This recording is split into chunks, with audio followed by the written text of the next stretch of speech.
Welcome back to Family Ties and Lies, the channel where blood is thicker than water, but secrets are the thickest of all. Every family has a perfect smile for the cameras, but what happens when the doors finally close? We know that behind every flawless holiday dinner lies a hidden web of deception waiting to unravel. Here, we dig into the most shocking family dramas, bitter betrayals, and dark mysteries that people try to bury forever. Whether it is a brutal feud or a hidden past, we uncover the absolute truth. Grab your snack, get comfortable, and hit that subscribe button right now. The ultimate family secrets are about to be exposed. My husband used to leave me notes, small ones, folded ones, tucked inside my lunchbox before a night shift, or beneath my coffee mug on Saturday mornings. They never said anything grand. They said things like, "Soup is in the fridge," or, "Curtis said a new word today. Ask him to say helicopter," or simply, "Still here."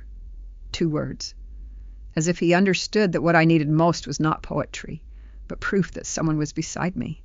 Samuel died when our son was 4 years old. A fall from scaffolding. No safety harness. No insurance. They gave me $1,100 and a form that said I could not sue, and I signed it because nobody told me I had a right not to. That was 30 years ago. I raised Curtis alone. Night shifts, paper envelopes on the kitchen table, one for rent, one for shoes, one for electric, one for emergencies that never stayed full. And then my son grew up and built a company with his own hands, and he asked a woman named Camille Pratt to marry him, and I put on a sage green dress that cost more than I had spent on myself in 20 years, and walked into a plantation house on White Marsh Island to watch my boy promise his life to someone I believed was good for him. I did not know that Camille's mother had been waiting 33 years for that exact night. I did not know she had moved my seat.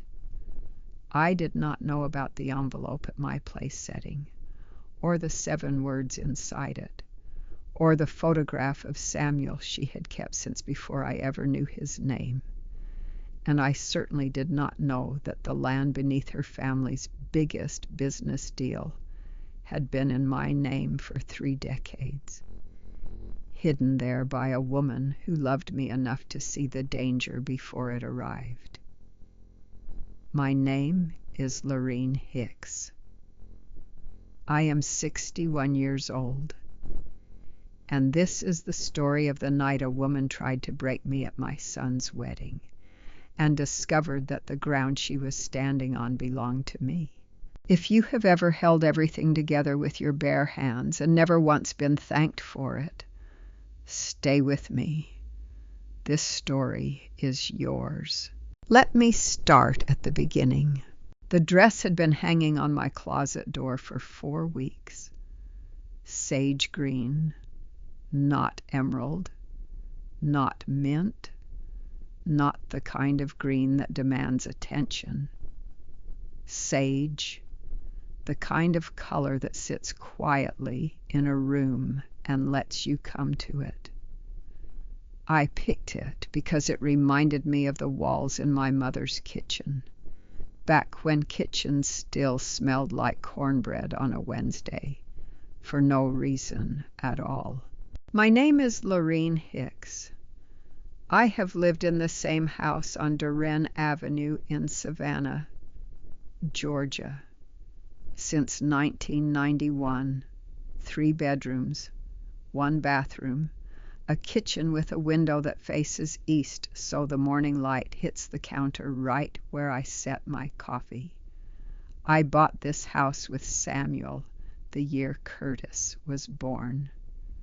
Samuel was a carpenter, not the kind who builds custom shelves for wealthy families in the historic district, the kind who shows up at 6 in the morning with his own tools and fixes what other men left half done.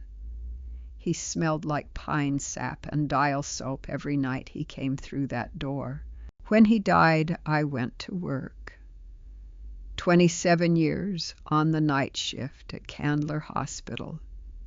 7 in the evening to 7 in the morning. I changed dressings, held hands, watched people take their last breath while their family slept down the hall. Then I drove home, made Curtis breakfast, walked him to school, slept until 2, and started again. Every Friday I divided my paycheck into envelopes at this kitchen table. Rent, Curtis shoes, electric, emergency. The emergency envelope was always the thinnest. I remember one Friday in February of 2003 when the electric bill ran $11 over and I pulled from Curtis' shoes to cover it. He wore the same sneakers for 4 more months. The sole peeled away from the toe and he fixed it with duct tape and never complained. He walked into school every morning like those shoes were brand new. That is the kind of boy he was. That is the man he became. Curtis graduated from Savannah State with a degree in civil engineering and built his own construction company by 28. Every Sunday at 7 in the evening, he calls me. You good. Mama, I always say the same thing. I am good, even when I am not, because a mother's job is to hold the weight, so her children never feel the ground shake. Now Curtis was getting married. Camille Pratt, 28, an architect in downtown Savannah. I liked her the moment Curtis brought her to Sunday dinner. She complimented the gumbo, asked for the recipe, then made it the next week and called to ask why her roux was too dark. A woman who follows through is a woman you can trust. But Camille came with a mother, Vivienne Arsenault Pratt, 62, owner of the Arsenault Gallery on Broughton Street, the kind of woman who wears cream-colored silk in January and never wrinkles. I met her once at a brunch on River Street. She complimented my earrings, then turned to Camille and said, "You should consider a venue that reflects both families equally." She said it softly, but I have spent 27 years reading faces. I know the difference between a woman making conversation and a woman drawing a line. I did not respond. I buttered my toast and let it pass. Now it was the morning of the wedding. I stood before my mirror in a sage green dress that cost $140. My earrings were the gold hoops Samuel gave me on our 5th anniversary, 3 months before he died. I touched one gently and let my hand fall. My son was getting married today. I was going to walk into that room and watch him promise his life to a woman I believed deserved him. I just did not know yet what was waiting for me at my seat. The venue was a plantation house on the south end of White Marsh Island, about 20 minutes from my front door, but a full world away from anything I had ever known.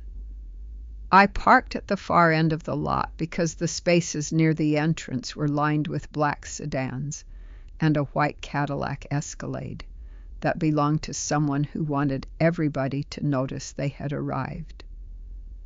I sat in my car with the engine off and my hands on the steering wheel and looked at the front of that building. White columns, wraparound porch, wisteria climbing the left side like it had been trained to pose for photographs. The kind of place where women in linen sip champagne on the lawn, and nobody mentions what anything costs because the answer is already obvious. I checked my lipstick in the rearview mirror. I straightened the collar of my sage green dress.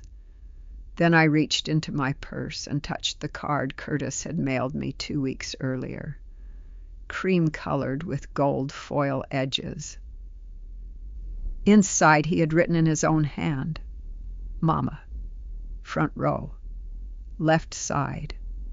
I want you where I can see you." That card had been sitting on my kitchen counter since the day it arrived, propped against the salt shaker like a small monument. I had read it 9 times. I am not ashamed of that number. I walked through the front entrance, and a young woman in a black dress handed me a program. The foyer smelled like gardenias and something expensive I could not name. People stood in clusters, laughing in that careful way people laugh when they know they are being observed. I recognized a few faces from Curtis's office. Most of them I did not know. I smiled politely and moved toward the main hall. The room was breathtaking. I will give it that. Crystal chandeliers hung from a ceiling that must have been 20 feet high. Round tables draped in ivory linen filled the space, each topped with white roses and eucalyptus. The chairs were gold. The napkins were folded into shapes that looked like they required an engineering degree. Everything in that room whispered money, and it whispered loudly. I found the seating chart on an easel near the entrance. My name was at table 14. Curtis was at table 1, directly beneath the largest chandelier at the front of the room. Table 14 was near the back, 2 rows from the kitchen door. I want you where I can see you. He had written, but someone had moved me. I walked to table 14 and sat down. 8 place settings. I recognized none of the names on the cards. To my left was a woman who introduced herself as Margin, a second cousin of Lyndon Pratt. To my right was an empty chair. Across from me, a man nodded once and returned to his phone. I folded my hands in my lap and reminded myself I was here for Curtis. That was the only thing that mattered today. Then I saw the envelope. It was tucked beneath the base of my water glass. Small, ivory, no bigger than an index card. My name was written on the front in neat black ink. Not printed. Handwritten. Someone had taken the time to do that deliberately. I picked it up and turned it over. No seal. No return address. Just my name. Lorene Hicks. I opened it the way I open everything, carefully, because Samuel once told me that how a person handles paper tells you whether they were raised with patience. Inside was a photograph, black and white, slightly faded at the edges. It showed a young man standing in front of a house I did not recognize, wearing a button-down shirt rolled to the elbows and squinting against the sun. He was smiling. He was beautiful. He was Samuel. I had never seen this photograph before. The house behind him was not ours on Duren Avenue. It was not Miss Odell's house in Thunderbolt. The shirt was one I had never washed or folded, or hung in any closet I had ever known. Someone had taken this picture during a chapter of his life that existed before me, and that someone had kept it for more than 30 years. Beneath the photograph was a single white card with 7 words typed across the center. No signature, no explanation. Just 7 words arranged in a straight line, like a sentence that had been rehearsed for decades. She was never good enough for him. I read it once. I read it again. I read it a 3rd time because my hands had gone still and my breathing had shifted, and I needed to be absolutely certain I was not seeing something that was not there. But the words did not rearrange themselves. They sat on that card like a verdict written by someone who had waited a very long time to deliver it. I placed the photograph and the card back inside the envelope. I set it beside my water glass. I looked up and scanned the room slowly, the way I used to scan a patient's chart when the numbers stopped making sense. Across the hall at table 1, directly beneath that enormous chandelier, Vivienne Arsenault Pratt was watching me. She was wearing cream-colored silk. She was holding a glass of champagne, and she was smiling. Not the kind of smile that welcomes you, the kind that confirms she already knows exactly what you just found. 3 seconds. That is how long I held Vivian's gaze across that room. 3 seconds is not a long time. It is less than a full breath. But when a woman who has just read 7 words designed to break her looks up and finds the author smiling back, 3 seconds becomes an entire conversation.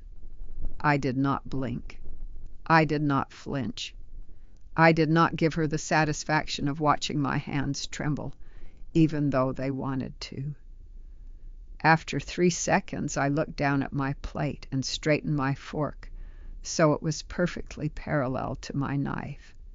Because when the world tilts sideways, the only thing you can control is what is directly in front of you. The room carried on around me as if nothing had happened. A string quartet played something soft and familiar in the far corner.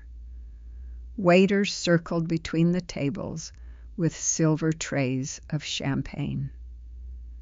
Guests leaned into one another and laughed with the easy confidence of people who have never questioned whether they belong in a room. No one at table 14 glanced in my direction. No one had seen the envelope. No one had watched me open it. That was the design. I understood now. The wound had been crafted for privacy, delivered without witnesses, meant to sit inside my chest for the remainder of the evening and expand slowly, the way shame does when it has no air and no exit. I excused myself from the table and walked toward the hallway near the kitchen. I did not need the restroom. I needed 30 seconds in a place where no one could read my face. I found a stretch of empty corridor that smelled like warm butter and fresh bread, and I stood with my back flat against the wall and pressed 2 fingers to my sternum and counted my heartbeats the way I used to count them on patients after their monitors were removed.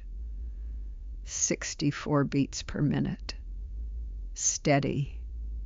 Controlled. I was not going to fall apart in a hallway between a kitchen and a coat closet. I had survived worse rooms than this. I took the photograph out of the envelope one more time. Samuel, young, maybe 25. He was standing in front of a house I did not recognize, wearing a button-down shirt rolled to the elbows, squinting into the sun with a half-smile I knew by heart. But the house behind him was not ours on Duren Avenue. It was not Miss Odell's house in Thunderbolt. The shirt was one I had never washed, never folded, never hung in any closet that belonged to our life together. Someone had taken this picture during a chapter of Samuel's story that existed before I entered it, and someone had kept it for over 30 years, the way a person keeps a receipt they plan to present at the exact right moment. I slid the photograph back into the envelope and placed it deep inside my purse. I closed the clasp. Then I straightened my shoulders, pressed my palms flat against my thighs, and walked back into the room. When I returned to table 14, something had changed. There was a second envelope on the table. It was not at my place setting. It was resting against the water glass at the empty chair to my right, the seat that had been unoccupied since I first sat down. The chair, I now realized, had been reserved for Miss Odell. Miss Odell Hicks, Samuel's mother, 84 years old. The woman who raised my husband in a shotgun house on Mechanics Avenue in Thunderbolt and taught him to read before he ever set foot in a classroom. The woman who drove across town the night Samuel died and sat with me on my kitchen floor until sunrise and did not say a single word because she understood that certain kinds of grief are too large for language. Miss Odell, who had been managing property records and county tax filings since before I was born, who kept every document she ever signed in a wooden box beneath her bed, and who once looked me in the eye and said, "The only thing a poor woman truly owns is her paperwork. Remember that, Lorene."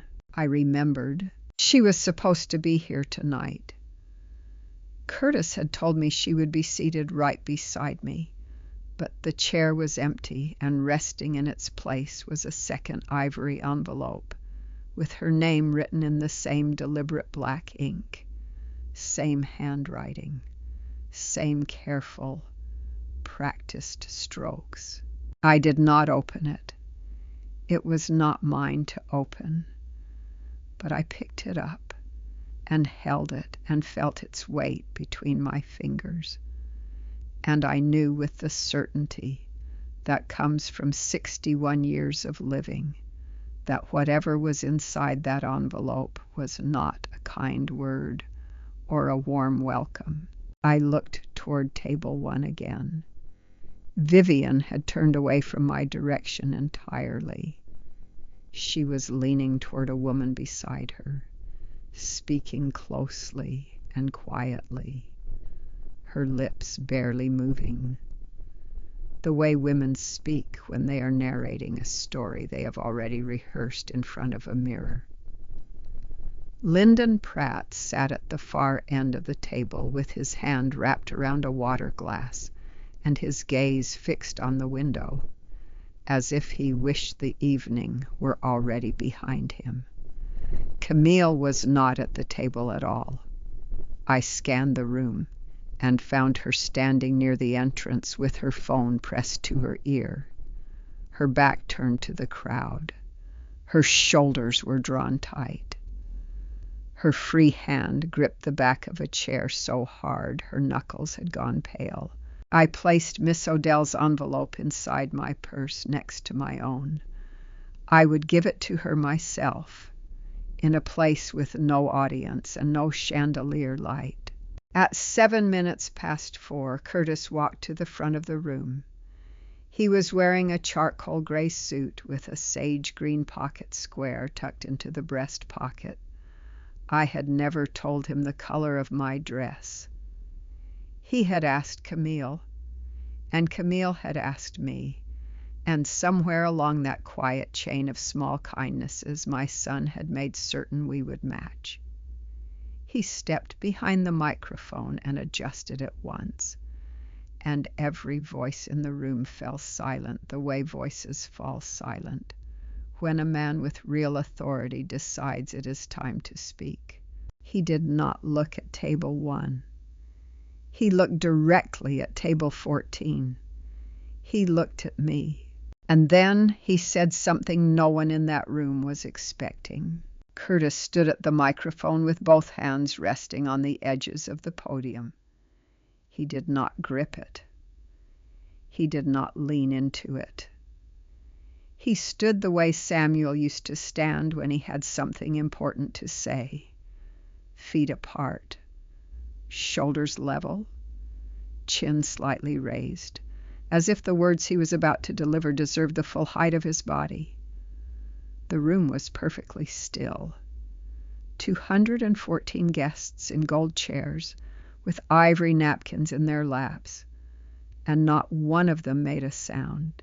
He looked at me for a long moment before he spoke. Not the kind of look a son gives his mother across a crowded room to say hello. The kind of look that says, I know what just happened, and I need you to stay exactly where you are. Then he began. He said, yes, before anyone else speaks tonight, not before the toasts and the music and the dancing, I want to say something about a woman in this room. He paused. He did not look at his notes. He did not glance at Camille or at Vivienne or at anyone seated at table 1. He kept his eyes on table 14. He said, when I was 6 years old, my mother walked me to Hodge Elementary every morning at 7:15. She had been working since 7 the night before. 12 straight hours on her feet in the emergency ward at Candler Hospital. She would come home, change out of her scrubs, make me scrambled eggs and toast, and walk me 8 blocks to school. I did not know until I was almost grown that she had not slept. I thought every mother worked through the night. I thought that was just how the world was built. A few people at the front tables shifted in their chairs. Someone set down a glass. I could feel the room beginning to tilt toward him, the way rooms tilt when a person is telling the truth, and everyone in earshot knows it. He said, when I was 11, I needed a suit for my middle school graduation. We could not afford one. My mother took a pair of my father's old dress pants, the only pair she had kept, and she altered them on a sewing machine she borrowed from a neighbor. She stayed up until 2 a.m, getting the hem right. I wore those pants across the stage, and I felt like the sharpest kid in the building. I did not learn until years later that those were the pants my father wore the day he married her. I pressed my teeth together so hard my jaw ached. I had not told Curtis that story. Miss Odell must have told him. I looked down at my hands because I could feel the heat rising behind my eyes. And I was not going to cry at table 14 with Vivian Arsenault Pratt watching me from across the room. Curtis continued. He said, my mother did not come from wealth.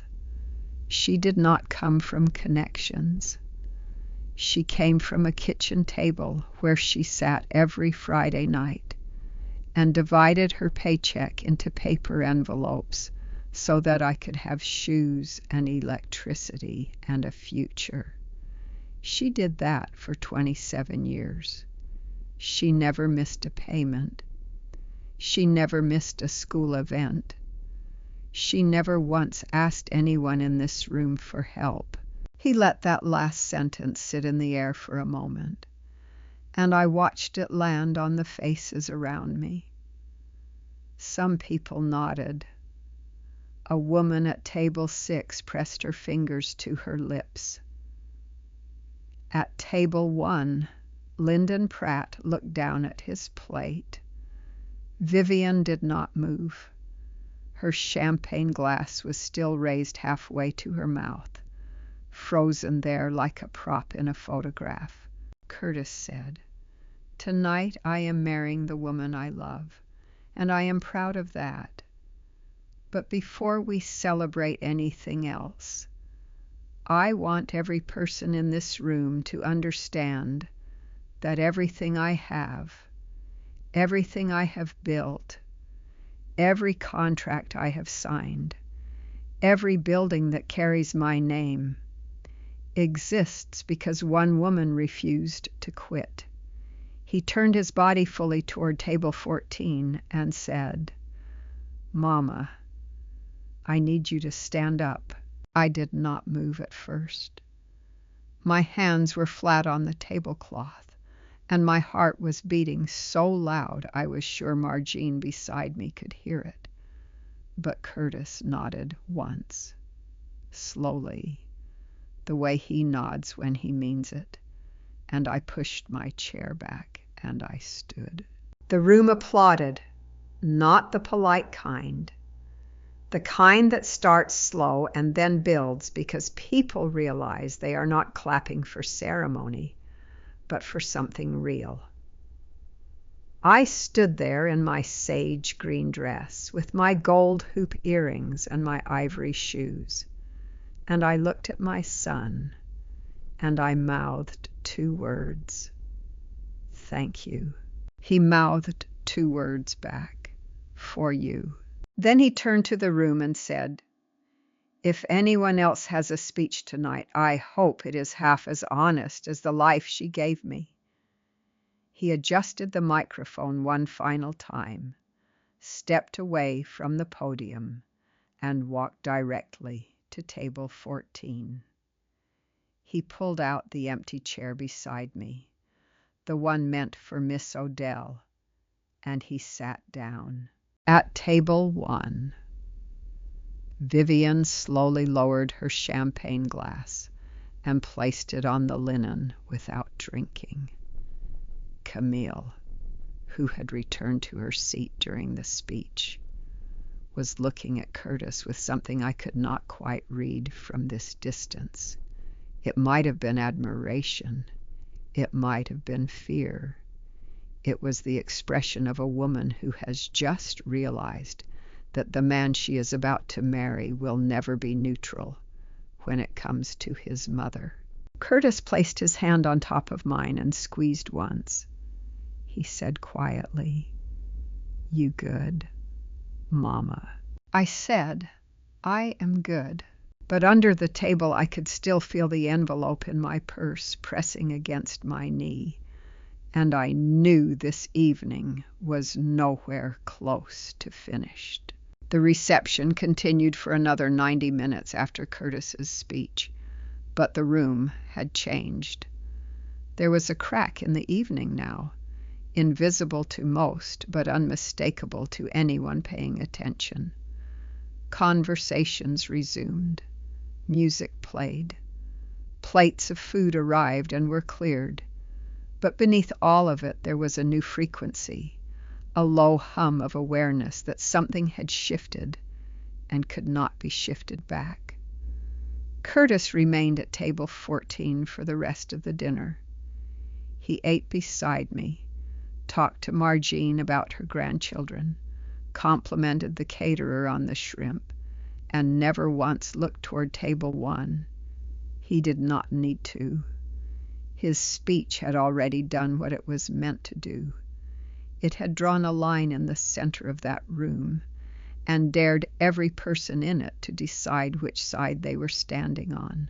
Vivian left the main hall at 8:42. I know the time because I had been watching the clock above the bar. the way I used to watch the clock during overnight shifts, counting minutes, not because I wanted them to pass, but because knowing the exact time made me feel like I still had some grip on the shape of the night. She stood from table 1, placed her napkin on her chair with the kind of precision that suggested she had practiced the gesture, and walked through the side door without speaking to anyone. Lyndon followed 4 minutes later with his hands in his pockets and his eyes on the floor. At 9:15, Curtis leaned toward me and said, "I need to talk to Camille." He said it calmly, but there was a tightness in his voice I had not heard since the year he almost lost a contract with Chatham County and called me at midnight asking if I thought he had made a mistake starting the company. I told him to go. He kissed my forehead, squeezed my hand, and disappeared through the same side door Vivian had used 33 minutes earlier. I sat alone at table 14 for a while. Margine had gone home. The man across from me had left without saying goodbye. The string quartet had been replaced by a speaker system playing songs I half recognized. I finished my water, folded my napkin the way my mother taught me, and walked outside. The parking lot was quieter than I expected. The air smelled like salt marsh and jasmine, that particular Savannah combination that makes you feel like the earth is both rotting and blooming at the same time. I found a bench near the edge of the lot beneath a streetlight that flickered every few seconds, and I sat down and opened my purse and took out both envelopes, mine and Miss Odell's. I held them side by side in my lap and studied the handwriting. Same ink, same steady hand. Whoever had written these had not been rushed or nervous. They had been certain. I heard voices before I saw them. Curtis and Camille.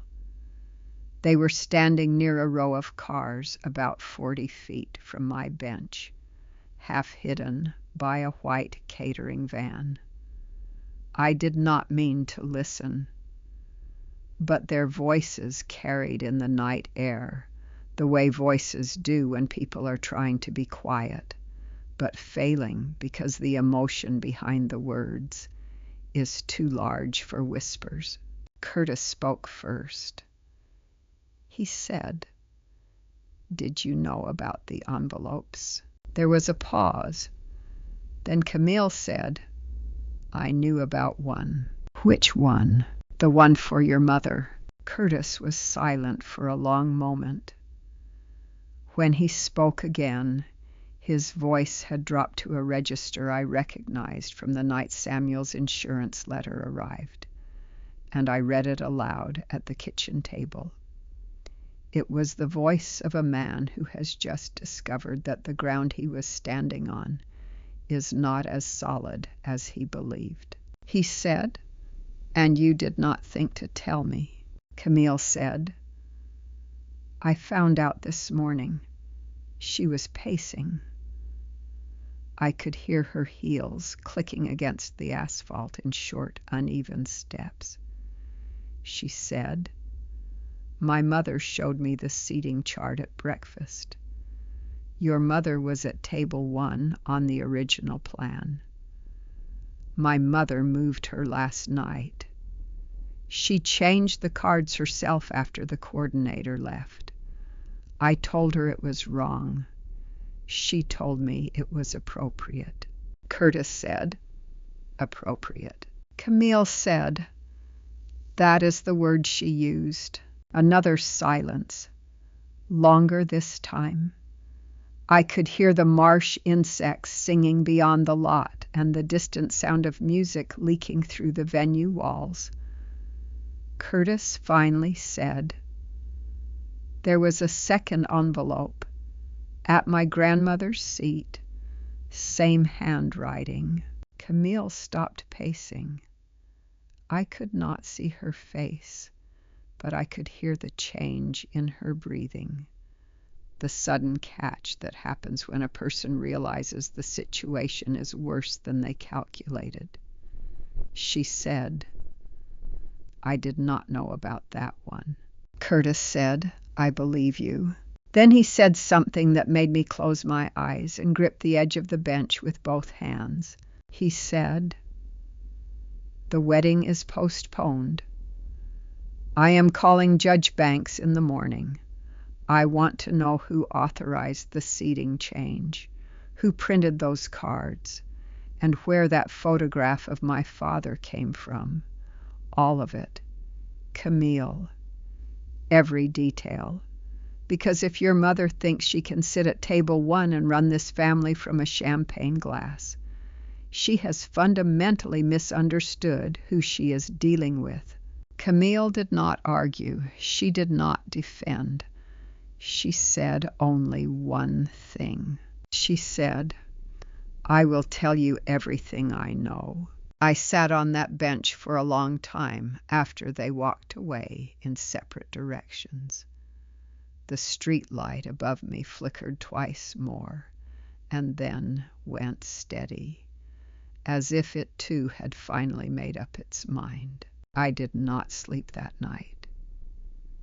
I drove home from the venue with both envelopes in my purse, and my hands steady on the wheel and the radio off, because I did not want any sound competing with what was already playing inside my head.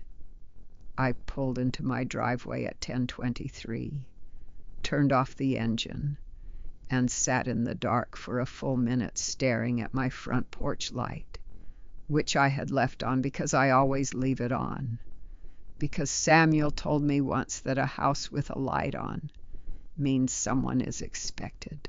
Nobody was expected tonight, but the light was on anyway. I went inside, locked the door, hung my sage green dress on the closet door, exactly where it had been hanging for 4 weeks, and put on the gray cotton robe I have owned since 2009. Then I went to the kitchen. I filled the kettle. I set it on the stove, and while the water heated, I placed both envelopes on the table side by side, mine on the left and Miss Odell's on the right, and I sat down in the chair I always sit in, and I looked at them the way I used to look at patient charts that did not add up. 7 words. She was never good enough for him. Typed, not written. No signature. Tucked under a water glass at a table I was not supposed to be seated at in the first place.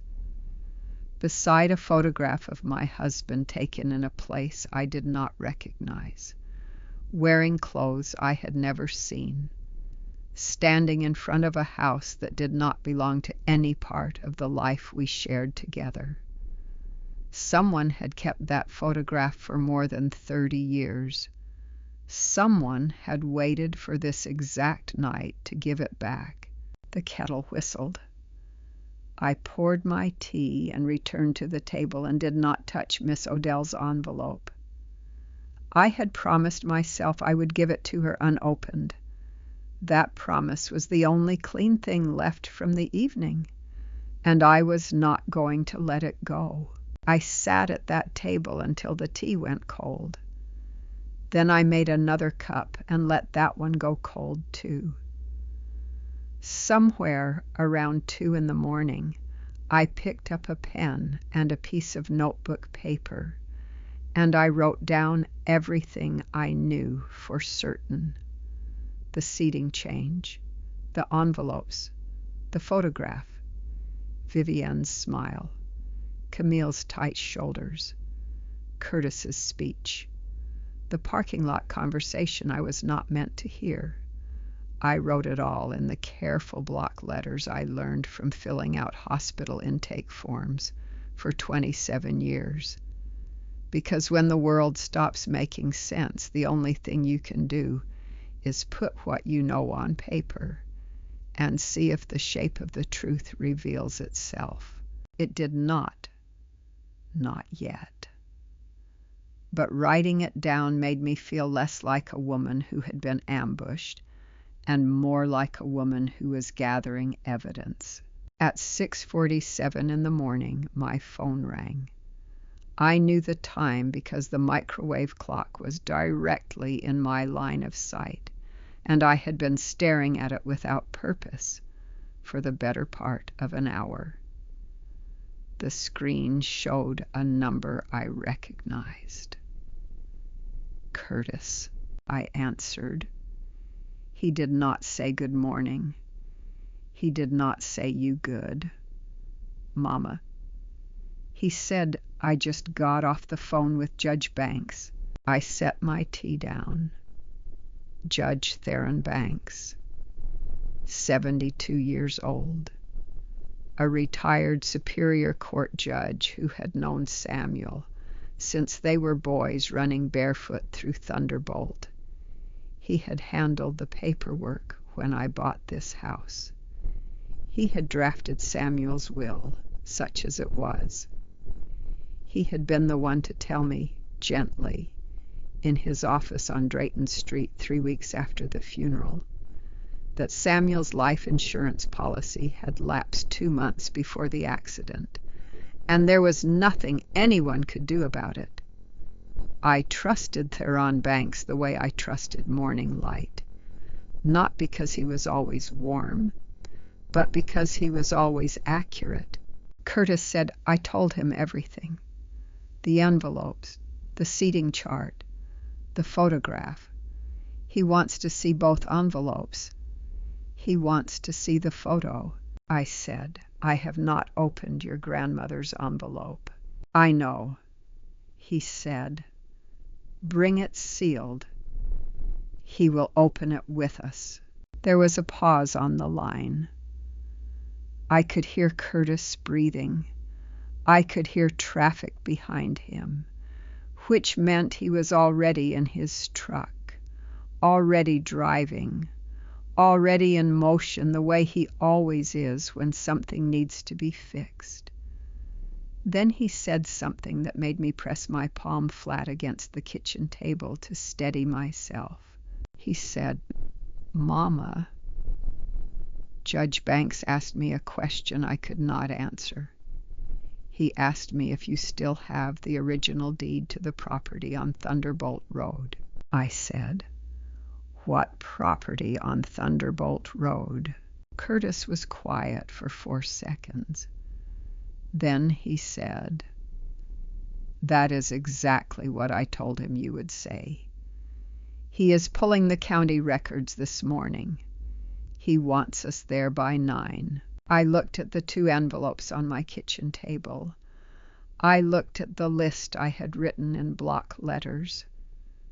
And I understood, the way you understand something when the last piece of a pattern slides into place, that this was no longer about a seating chart or a photograph or 7 words on a card. This was about land. I need to tell you something about Samuel that I did not understand for a very long time. When he died in 1995, he left behind 3 things of material value. This house on Duren Avenue, which was in both our names. His truck, a 1989 Ford Ranger with a cracked windshield and a toolbox bolted to the bed, and a filing cabinet in the garage that I did not open for almost a year after the funeral, because every time I touched the handle I could smell pine sap and dial soap, and I could not breathe. When I finally opened it, on a Tuesday night in March of 1996, while Curtis slept in the next room, I found what I expected: tax returns, receipts for lumber, a copy of our marriage certificate, warranty papers for the water heater, The kinds of documents that make up a working man's life. Not glamorous, not complicated. Just evidence that he showed up and did what was required. I organized everything into folders, filed them in the bottom drawer, and closed the cabinet. What I did not find was a deed to any property on Thunderbolt Road. I did not think about it because I did not know there was anything to think about. Samuel never mentioned property in Thunderbolt beyond his mother's house on Mechanics Avenue, which belonged to Miss Odell outright and had been in the Hicks family since 1958. As far as I knew, that was the full extent of what the Hicks name was attached to in Chatham County. A shotgun house on Mechanics and a 3-bedroom on Duren. That was our empire. That was everything. But Theron Banks knew something I did not. We arrived at his office on Drayton Street at 8:51 that morning. Curtis drove. I sat in the passenger seat with my purse in my lap, both envelopes inside, and watched the city pass through the window, the way I had watched it pass 10,000 times before on my way to and from the hospital. Savannah in the early morning has a particular quality of light, soft and gold and heavy with moisture, the kind of light that makes even the broken things look beautiful. I did not feel beautiful that morning. I felt like a woman who had been living inside a story she thought she knew, and had just discovered there were pages missing. Judge Banks was already seated behind his desk when we walked in. He is a tall man, thin in the way men get thin when they stop caring about meals and start caring only about work. His office smelled like old paper and coffee, and the faint trace of pipe tobacco he claims he quit smoking in 2004, but clearly has not. He stood when I entered, the way he always does, and said, "Miss Lorene, please sit down." He placed a file on the desk between us. It was thick, at least 40 pages, held together with a metal clasp. On the front, handwritten in blue ink, were the words, "Hicks Property, Thunderbolt Road, Chatham County," followed by a parcel number I did not recognize. He said, "I pulled these records at 6 this morning from the county assessor's office." He opened the file and turned it so Curtis and I could read the first page. It was a warranty deed dated November 14, 1995, 8 months after Samuel died. The grantor was listed as Odell Marie Hicks. The grantee was listed as Lorene Ann Hicks. I read my own name 3 times before I understood what I was looking at. Judge Banks said, "Miss Odell transferred this parcel to you 6 months after your husband's death. The deed was recorded properly with the county. Taxes have been paid every year since." He paused and looked at me over the top of his glasses. "The taxes were paid by Miss Odell through a trust account she established in 1996. I said, "I did not know about this." He said, "I know you did not. That was the intention." Curtis leaned forward. He said, "What is the property?" Judge Banks turned to the second page. It was a survey map showing a parcel of land on Thunderbolt Road, just south of the river, 11.4 acres, wooded on 3 sides, road frontage on the 4th, zoned residential but never developed. He said, "This parcel has been in the Hicks family since 1962. Samuel's father purchased it. When he passed, it went to Miss Odell.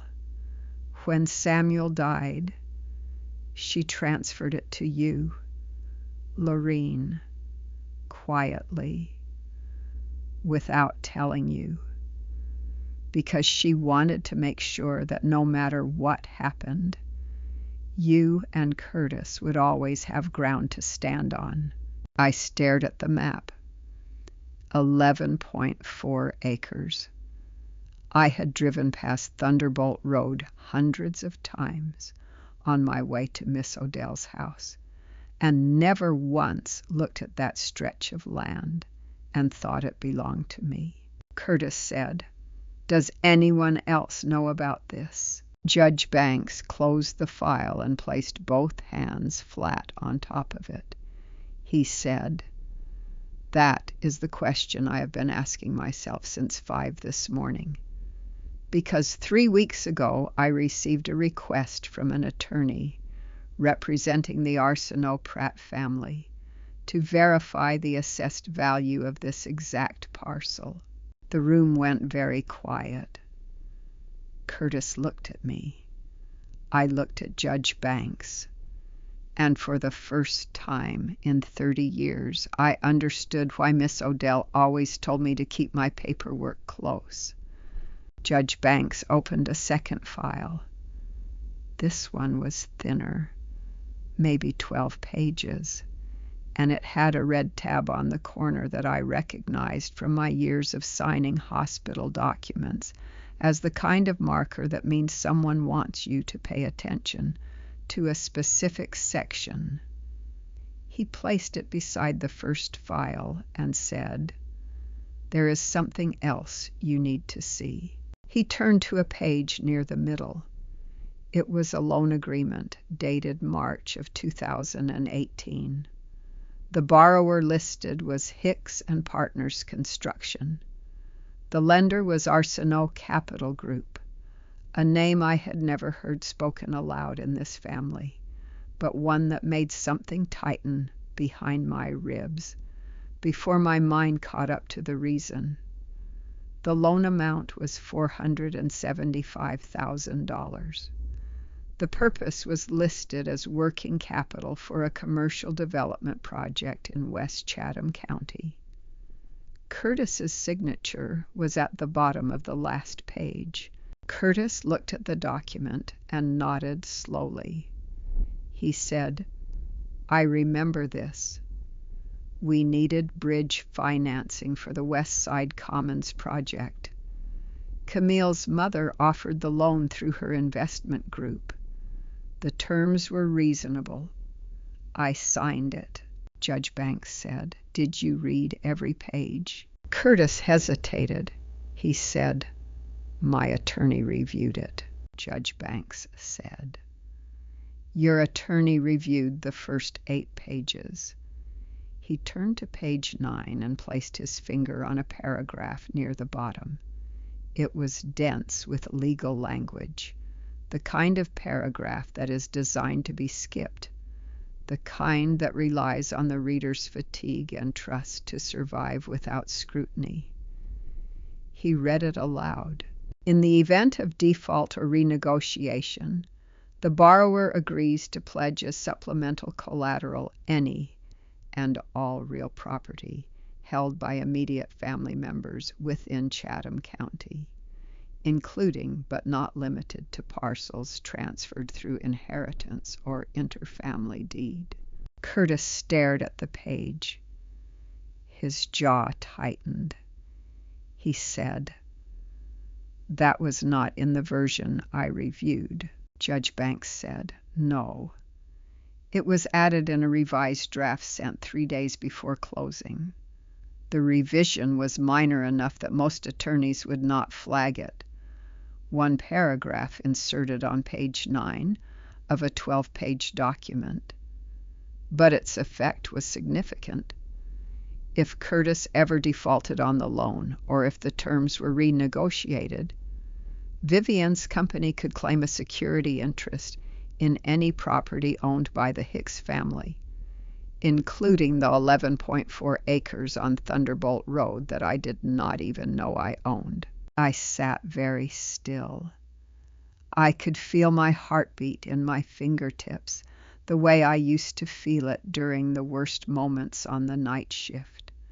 Those moments when a patient's numbers dropped without warning, and you had 3 seconds to decide what to do.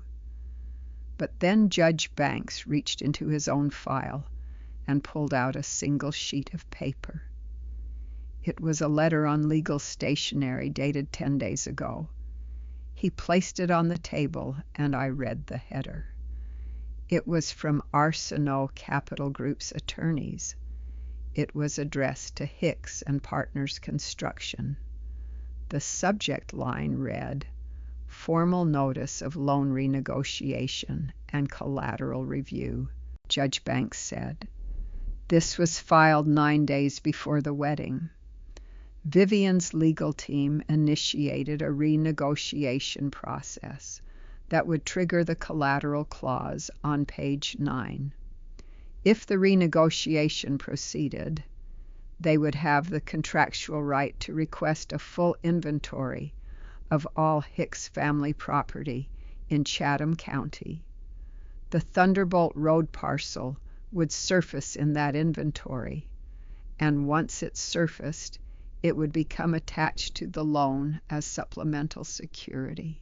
Curtis said, "She filed this before the wedding. She planned the envelopes and the renegotiation at the same time." Judge Banks said, "The timeline suggests coordination. Yes. The envelopes were personal. The renegotiation was financial. Both were aimed at the same family on the same weekend. One to humiliate, the other to acquire." The room felt smaller than it had 5 minutes ago. I looked at the renegotiation letter, and I thought about Vivian sitting in her study composing 7 words on a card with one hand, while her attorneys drafted a collateral seizure with the other. I thought about her smiling at me across the reception hall, while this letter sat in a filing cabinet waiting to do its work on Monday morning. The cruelty of it was not in the anger. Anger I could understand. The cruelty was in the patience. 33 years of patience, timed to the hour. But then Judge Banks did something that changed the shape of everything. He turned to the signature page of the original loan agreement and pointed to a small mark in the margin beside the collateral paragraph. It was a single line drawn through the text in blue ink, not a full deletion, not a legal strike-through with initials, just one firm line, drawn by hand, the kind of mark a person makes when they are reading carefully and reach a sentence that does not sit right. He said, "Do you recognize this?" I leaned forward and looked at the ink. I did recognize it. Not the specific mark, but the habit, the careful, deliberate motion of a pen drawn once across a page by a hand trained by decades of reading paperwork at a kitchen table under a 60-watt bulb. Curtis said, "My grandmother. She read everything. I used to bring the files to her house on Sunday afternoons. She would sit at her dining table with a magnifying glass and go through every page. I thought she was being cautious. I did not realize she was standing guard." Judge Banks said, "She found this clause. She marked it. And because of that mark, combined with the renegotiation letter filed just 9 days ago, I now have grounds to challenge not only the enforceability of the collateral provision, but the good faith of the entire lending relationship." He paused. He looked at me over the top of his glasses. he said. Miss Lorene, your mother-in-law may have saved your land with a single line of ink. I closed my eyes. I saw Miss Odell at her dining table with her magnifying glass and her wooden box beneath the bed. I heard her voice saying the words she had repeated to me so many times. They had become a kind of prayer. The only thing a poor woman truly owns is her paperwork. Curtis stood up from his chair. He placed both palms flat on the desk and leaned forward and said, very quietly, "What else has she done?" Judge Banks closed both files. He said, "That is what we are going to find out. But I will tell you this much. We are no longer just reviewing a contract. We are building a case." We left Judge Banks's office at 9:51. Curtis walked ahead of me through the lobby and out the front door onto Drayton Street without speaking. The morning sun was already heavy, and the air had that thick Savannah quality that makes you feel like you are breathing through a wet cloth. I followed him to the truck and climbed into the passenger seat and waited. He sat behind the wheel with his hands at 10 and 2 and his eyes fixed on the windshield, and he did not start the engine. After a long moment, he said, "I brought her into my company." I did not respond. I knew he was not finished. He said, "Camille introduced us. Vivian offered the loan at a dinner party. She made it sound like a favor. She said she believed in what I was building. She said young black businesses in Savannah needed capital from people who understood the community." He paused. She used those exact words. People who understand the community. I said, "She understood more than the community. Curtis, she understood the paperwork." He turned the key and we pulled out onto Drayton. Neither of us spoke for the next 12 minutes. I watched the city slide past my window and I thought about the word favor. I have received very few favors in my life, and the ones I have received always came from people who asked for nothing in return. Samuel fixing the neighbor's fence on a Saturday and refusing the $20 they tried to press into his hand. Miss Odell driving across town in the rain to bring me soup when I had the flu in 2001.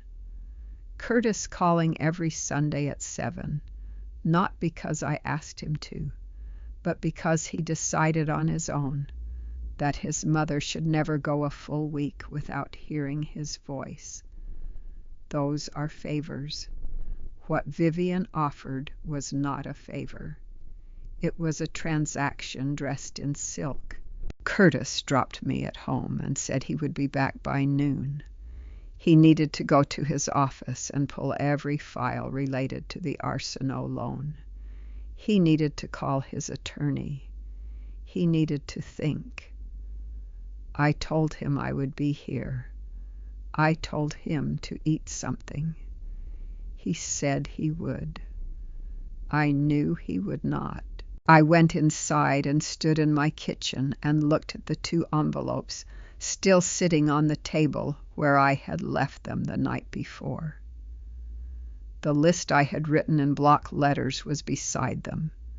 I picked up the pen and added 3 new lines.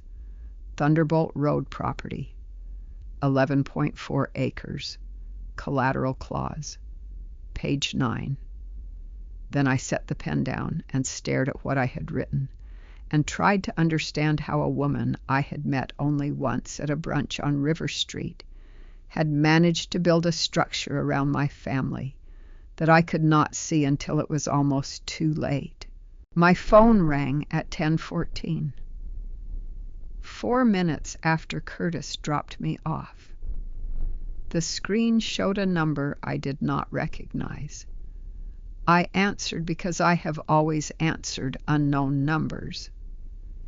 27 years of hospital work teaches you that the call you ignore is the one that matters most. A man's voice said, "Mrs. Hicks, this is Lyndon Pratt. I apologize for calling unannounced." I sat down at the kitchen table. Lyndon Pratt, Vivian's husband, the man who had sat at table 1 the night before with his hand wrapped around a water glass and his eyes on the window. The man who had followed his wife out of the reception 4 minutes after she left and had not been seen again for the rest of the evening. I said, "Mr. Pratt, what can I do for you?" He said, "I believe I owe you an apology." And then he said something that rearranged the order of everything I thought I understood. He said, "My wife has carried a debt toward your family for 33 years. I have known about it for most of that time. I should have spoken sooner. I did not. And for that I am sorry." I said, "What kind of debt?" He was quiet for a moment. I could hear him breathing. It was the breathing of a man who is choosing each word with the care of someone dismantling something fragile.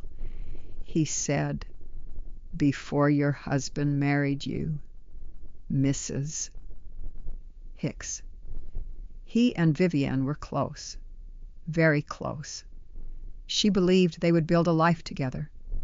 When Samuel chose you instead, something broke in her that never healed. She has spent 33 years making sure that choice cost somebody something.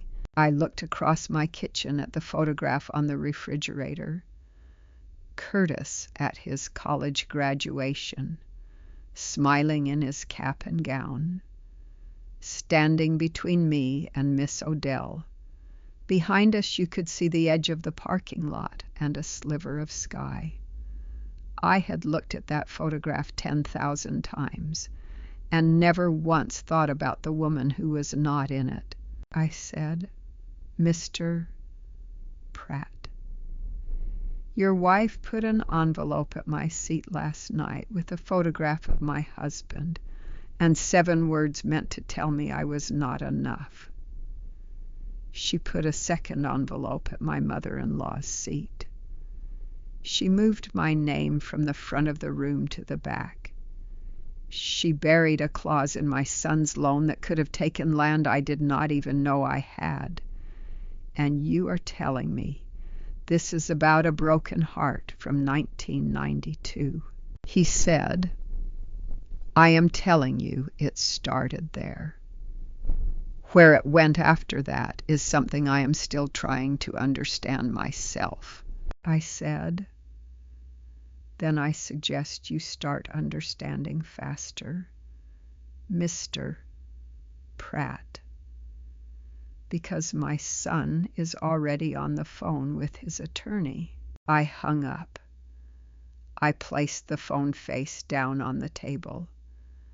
I picked up my pen and added 1 more line to the list. "Lyndon knows, has always known."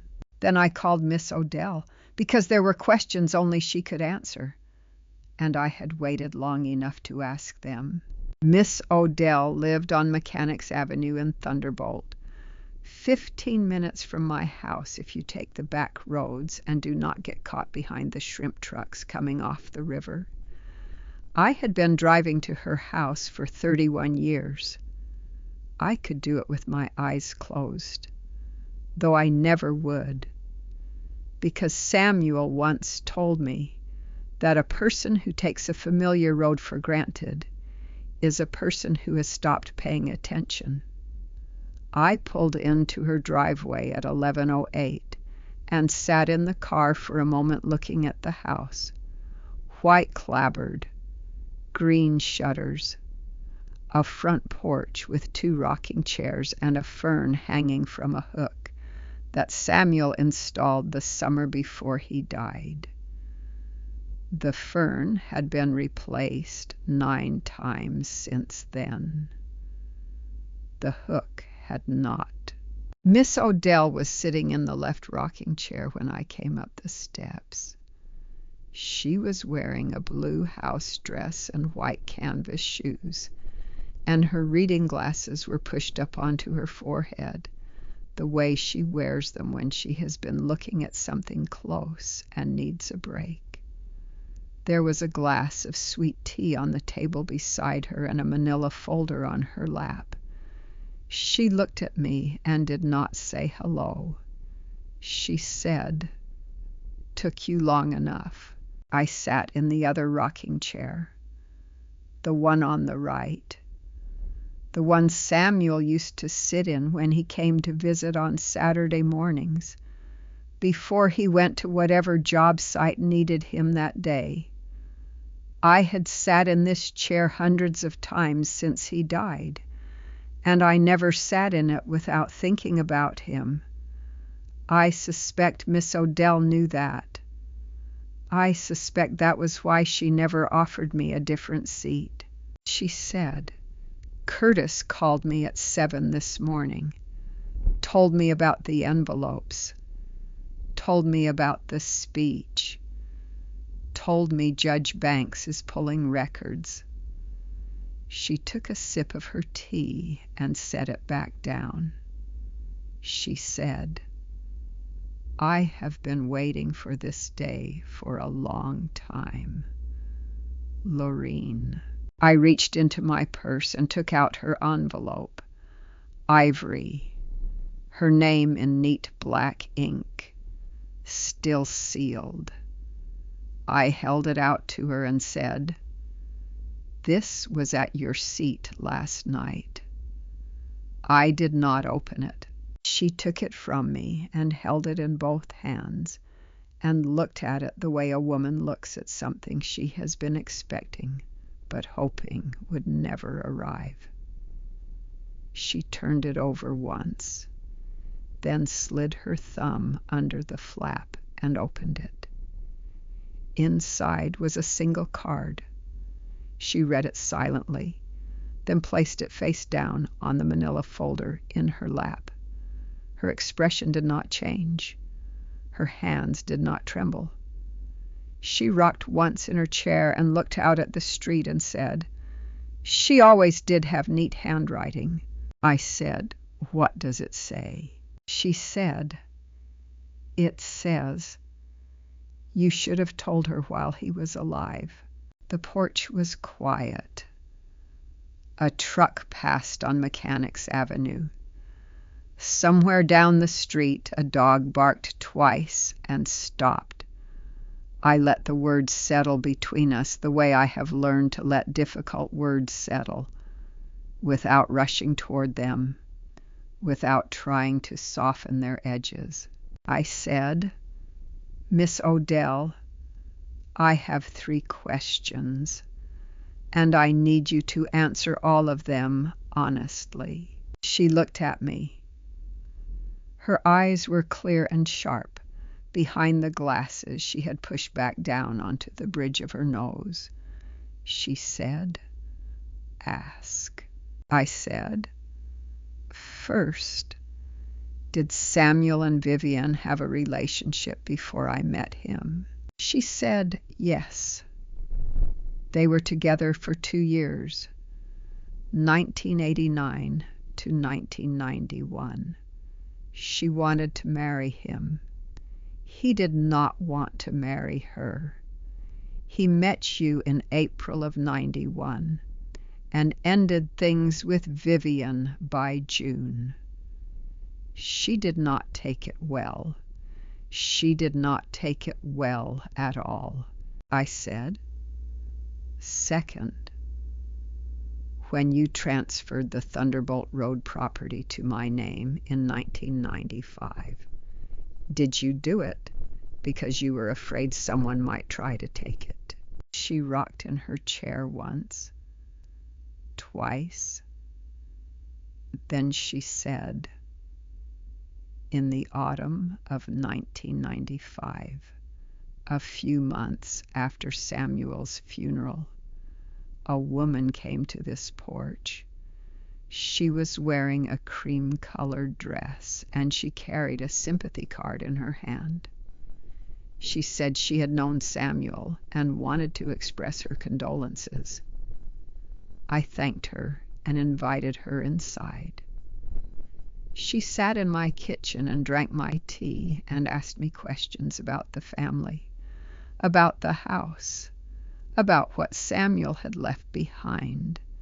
She asked about property, casually, the way people ask about the weather when they are really asking about something else. I smiled and answered politely and showed her to the door.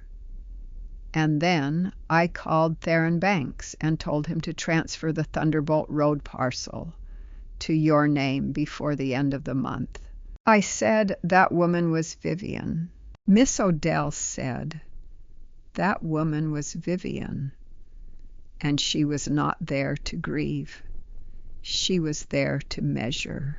I leaned back in the rocking chair. The fern above us swayed in a breeze that came off the river. I could smell the salt and the mud and the faint sweetness of the jasmine growing along the fence. I closed my eyes for a moment and saw Samuel standing on this porch with his hands in his pockets, smiling the way he smiled when he knew something I did not. I opened my eyes and said, third question. Samuel wrote a letter to Vivian, a letter he never sent. Do you still have it? Miss Odell was still for a long time. Then she reached beneath the manila folder in her lap and pulled out a single envelope, yellowed at the edges, with Vivian's name written across the front in handwriting I would have recognized anywhere on this earth. She said, I've been keeping this for 30 years. I was not sure the right time would ever come. She held it out to me, but she did not let go immediately. She held my gaze and said, read it before you decide what to do with it. Some letters change everything, and some letters explain why everything already changed. I did not open the letter at Miss Odell's house. I held it in my lap during the drive home, and I felt the weight of it against my thighs. And I thought about how strange it is that a single envelope can carry 30 years of silence inside it. The paper had yellowed the way paper does when it has been stored in a place without light, and the edges were soft from age. And Samuel's handwriting across the front was so familiar, it made my chest ache in a way I had not felt since the first anniversary of his death, when I found one of his notes in the pocket of a jacket I had forgotten to donate. He used to leave me notes, small ones, folded ones, tucked into places he knew I would find them, inside my lunchbox before a night shift, beneath my coffee mug on Saturday mornings, on the dashboard of my car when he borrowed it to pick up lumber. They never said anything grand. They said things like, soup is in the fridge, or Curtis said a new word today. Ask him to say helicopter, or simply, still here. Those 2 words meant more to me than any love letter I have ever read in any book. Still here. as if he understood that what I needed most was not poetry, but proof. I parked in my driveway and went inside and sat at the kitchen table and placed the letter in front of me. The house was quiet. The clock on the microwave read 12:17. The 2 envelopes from the wedding were still on the table where I had left them. My list in block letters was beside them. I looked at everything spread out before me and thought, this table has held every important moment of my life. Every paycheck divided into envelopes. Every permission slip signed at midnight.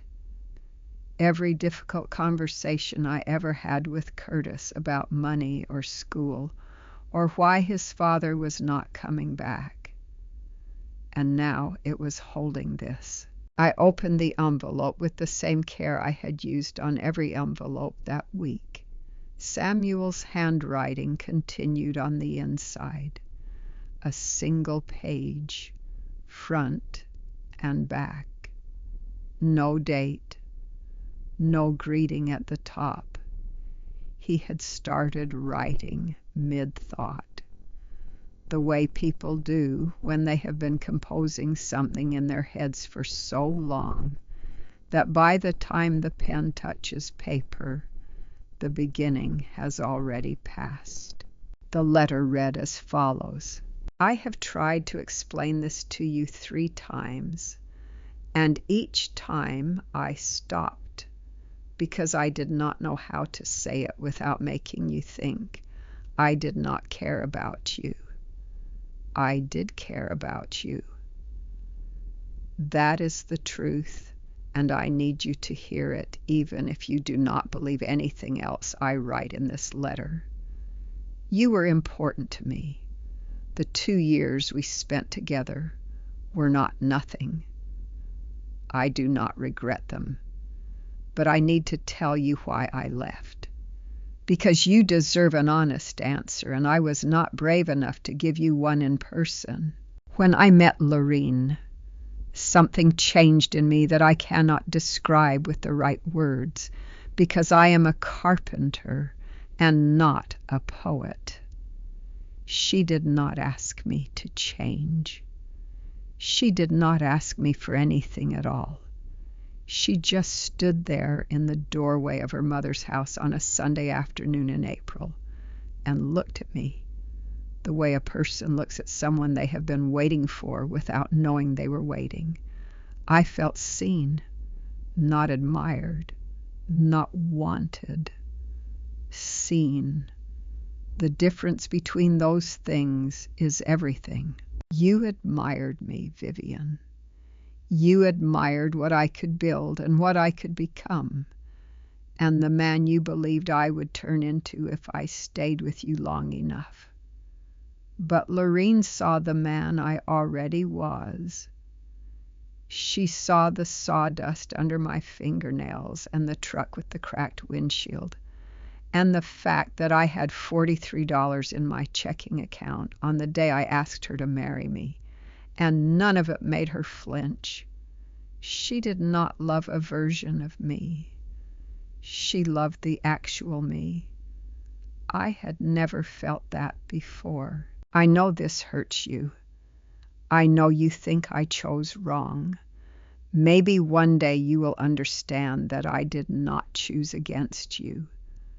I chose toward something that felt like home for the first time in my life. Lorene is my home. Curtis is my home. The house on Duren Avenue with the kitchen window facing east is my home. I am not going to apologize for going home. I hope you find your own home someday. I mean that. Samuel. I read the letter twice. Then I folded it along its original creases and placed it back inside the envelope and set it on the table beside the other documents. I did not cry. I had expected to cry, and I did not. What I felt instead was something I do not have a precise word for. It was larger than sadness and quieter than grief, and it sat in my chest like a stone that had been there for 30 years and had only just now been given a name. He chose me, and he tried to tell her why, and he could not bring himself to send the letter. And so it sat in a box beneath his mother's bed for 3 decades, while Vivienne Arsenault-Pratt built an empire of resentment on the silence he left behind. I understood her now. I did not forgive her, but I understood her. I picked up my pen and added 1 line to the list on the table. Samuel tried to explain. She never received it. Then I heard a car pull into the driveway. I looked through the kitchen window and saw a silver sedan I did not recognize. The driver's door opened, and Camille Pratt stepped out, holding a leather-bound notebook against her chest, like a shield. Camille stood in my driveway for a long time before she came to the door. I watched her through the kitchen window the way I have watched hundreds of people approach difficult moments, slowly, with the particular hesitation of someone who knows that the next few minutes will change the shape of something they cannot put back together afterward. She was wearing jeans and a white blouse, and her hair was pulled back in a way that made her look younger than 28.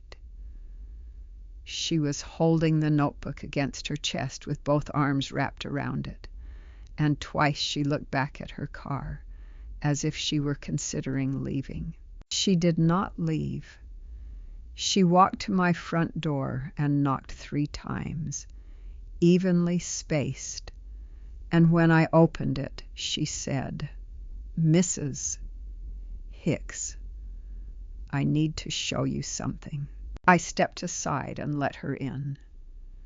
She had been inside this house once before, the first time Curtis brought her for Sunday dinner. That evening she had moved through my kitchen with the confidence of a woman who felt comfortable in small spaces, complimenting the curtains, asking about the cast iron skillet on the stove, laughing at a story Curtis told about burning rice when he was 12. That version of Camille had been warm and easy and open. The woman standing in my hallway now was none of those things. She was rigid. Her eyes were red at the edges. She was holding that notebook so tightly, her knuckles had lost their color. I said, "Come sit down." She followed me to the kitchen table. I moved the envelopes and my list to the counter and set a glass of water in front of her. She did not drink it. She placed the notebook on the table between us and rested her hands flat on either side of it, like a person presenting evidence in a courtroom. She said, "I found this in my mother's study last night. I was looking for the original seating chart, the version before she changed it, because I wanted Curtis to see the proof himself. I already knew she had moved your name from table 1. I told him that in the parking lot. But knowing and holding the document in your hand are 2 different things, and Curtis needed to hold it. I did not find the seating chart. I found this instead. It was in the bottom drawer of her desk, beneath a stack of old gallery catalogs, in a place where someone had clearly put it, so it would not be found by accident." The notebook was leather-bound, dark brown, the kind of journal you buy at a stationery store that sells fountain pens and monogrammed paper. It was thick with use. The edges of the pages were uneven, some dog-eared, some marked with small adhesive tabs in different colors. It looked like a planner or a project log, the kind of thing a businesswoman might use to track clients or inventory. But when Camille opened it to the first page, I saw immediately that it was not about business. The first entry was dated June 1992. The handwriting was precise and controlled. It read, "He married her today. Ceremony at a church on Bull Street. Small. Fewer than 40 guests. She wore white. He wore gray." I drove past the church at 3:15 and saw them standing on the steps. She was holding his arm. He was laughing. I parked across the street and watched for 11 minutes. Then I drove home. Camille turned the page. The next entry was dated August 1992. It read, "They bought a house on Duren Avenue, 3 bedrooms, listed at $54,000, mortgage through Colony Bank. His mother co-signed." She turned another page. October 1993. Their son was born, Curtis Samuel Hicks, 7 pounds, 9 ounces, Candler Hospital. She is working night shifts there now. Page after page, year after year, my life recorded in someone else's handwriting with the clinical precision of a woman cataloging specimens. Camille turned the pages slowly, and I read each entry in silence. 1995. Samuel died. Fall from scaffolding. No insurance. 1996. She applied for county assistance. 2003. County assistance denied. Reason listed as asset overvaluation. 2005. Curtis enrolled at Savannah State. Scholarship covers partial tuition. She is working 5 nights a week now. 2011. Curtis started a construction company. Registered as Hicks and Partners. No outside investors. Camille stopped at an entry dated 2018. It read, "Loan approved. $475,000 through Arsenault Capital. Collateral clause inserted on page 9. She will not read it. People like her never read page 9. I looked up from the notebook. Camille was crying. Not loudly, not dramatically. The tears were sliding down her face in 2 straight lines, as if they had been waiting in formation for permission to fall. She said, "Mrs. Hicks, my mother has been watching your family for 33 years. Every milestone, every struggle, every document you signed. She recorded all of it. She knew about the county assistance denial because she caused it. She had a private appraiser inflate the assessed value of your property to make you ineligible." She closed the notebook. She placed her hand on top of it and said, "I did not know. I swear to you on everything I am. I did not know any of this until last night." I believed her. Not because her tears were convincing, though they were. I believed her because I had spent 27 years watching people in hospital beds, and I could always tell the difference between a person performing pain and a person drowning in it. Camille was drowning. I reached across the table and placed my hand on top of hers. I said, "I know you did not." Then I said, "But now you do." Camille left my house at 1:47 that afternoon. She left the notebook on my kitchen table. I did not ask her to leave it. She simply stood up, wiped her face with the back of her hand, and said, "You should have this. It belongs to your story more than it belongs to mine." Then she walked to the front door and stopped with her hand on the knob and turned back to me and said, "Mrs. Hicks, I love your son. I need you to know that what I feel for Curtis has nothing to do with my mother." I nodded. She left. I watched her silver sedan back out of the driveway and disappear down Doreen Avenue.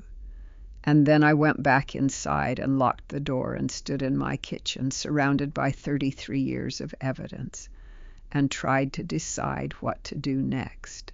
I did not call Curtis. Not yet. I needed time to think, and thinking for me has always required two things: a quiet house and something cooking on the stove. I took a package of chicken thighs from the freezer and set them in a bowl of cold water to thaw. I chopped onions and celery and green pepper and set them aside in separate bowls, the way my mother taught me. Everything in its place before the fire starts. Then I washed the rice and measured the water and set the pot on the back burner and turned the flame to low. By 4 o'clock, the house smelled like home. Not the plantation house on White Marsh Island with its gardenias and its crystal chandeliers. My home. Pine sol on the floors, onions in the pan, rice steam curling toward the ceiling. I called Curtis at 4:15 and said, "Come for dinner, Wednesday dinner. Bring nothing but yourself." He arrived at 6. He was wearing work clothes, a gray Hicks and Partners polo and khaki pants with plaster dust on the left knee, which told me he had spent the afternoon on a job site instead of in his office, which told me he had needed to use his hands to keep his mind from spinning. He came through the front door the way he always comes through my front door, saying nothing at first, just standing in the hallway and breathing in and letting the smell of the kitchen reach him. Then he said, "Smells like Tuesday after a bad Monday." I said, "It is Wednesday." He said, "I know what day it is, Mama." We sat at the kitchen table. I had moved the envelopes and the list and Samuel's letter and Vivian's notebook to the counter beside the coffee maker, arranged in a row like exhibits in a case I was building without a courtroom. Curtis looked at them. He looked at the notebook. He had not seen it before. I watched his eyes settle on it, and I watched the question form on his face before he spoke it. I said, "Camille brought it this afternoon. It is your mother-in-law's journal. She has been recording our family's life since the day your father married me." Curtis put down his fork. He did not reach for the notebook. He sat very still, with his hands on either side of his plate, and he looked at me and said, "How far back does it go?" I said, "June of 1992. Their wedding day." She drove past the church and watched from across the street for 11 minutes. Curtis closed his eyes. When he opened them again, something had shifted behind them, something I had seen only a handful of times in his life. The night I told him his father's insurance had lapsed, the morning he signed the papers for his first construction loan, the evening he called me from a hospital parking lot after Camille's father had a heart scare, and Curtis sat in the waiting room alone for 3 hours because Vivian had told him the family needed privacy. Each time I had watched the same thing happen behind his eyes, a door closing on the version of reality he had been living in, and a new door opening onto something colder and more complicated. He said, "What else is in it?" I told him about the county assistance denial in 2003. I told him about the private appraiser who inflated the property value to make me ineligible. I told him about the entry dated 2018 that referenced the collateral clause on page 9 and the words, "She will not read it." People like her never read page 9. I told him all of it, calmly, in the same steady voice I used when I explained medication side effects to frightened patients at 3 a.m, because the information was difficult, and the only way to deliver difficult information is without decoration. Curtis listened. He did not interrupt. When I finished, he was quiet for a long time. The kitchen clock ticked. The rice pot clicked as it cooled on the stove. Outside, a neighbor's sprinkler started, and the sound of water hitting pavement came through the open window like a metronome. He said, "I want Judge Banks to see every document, the notebook, the letter, both envelopes, the loan agreement, everything. I want a meeting before the end of the week." I said I already called him. Friday morning, 9 o'clock. Curtis looked at me. A small expression crossed his face that was not quite a smile, but lived in the same neighborhood. He said, "You already called him." I said, "I have been sitting at this table making plans since before you were born. Curtis, this is what I do." He picked up his fork and took a bite of chicken and chewed slowly and said, "This is good, Mama." I said, "I know." We finished dinner in a silence that was not empty but full, the kind of silence that settles between two people who understand that everything important has already been said, and the rest is just a matter of walking through it together. Friday morning arrived the way most important mornings arrive, without any sign that it knows what it is carrying. I woke at 5, earlier than I needed to, and lay in bed listening to the house settle around me the way it always settles in the hours before dawn. Small creaks in the hallway, the refrigerator humming its low, steady note, the sound of a mourning dove outside my bedroom window that has been nesting in the same magnolia tree for 3 years, running. I got up, made my coffee, sat at the kitchen table, and looked at the row of documents on the counter. 2 envelopes, 1 notebook, 1 letter, 1 list written in block letters. Everything I needed for the meeting was already organized because I had spent Thursday evening arranging it the way I used to arrange my supply cart, before a night shift.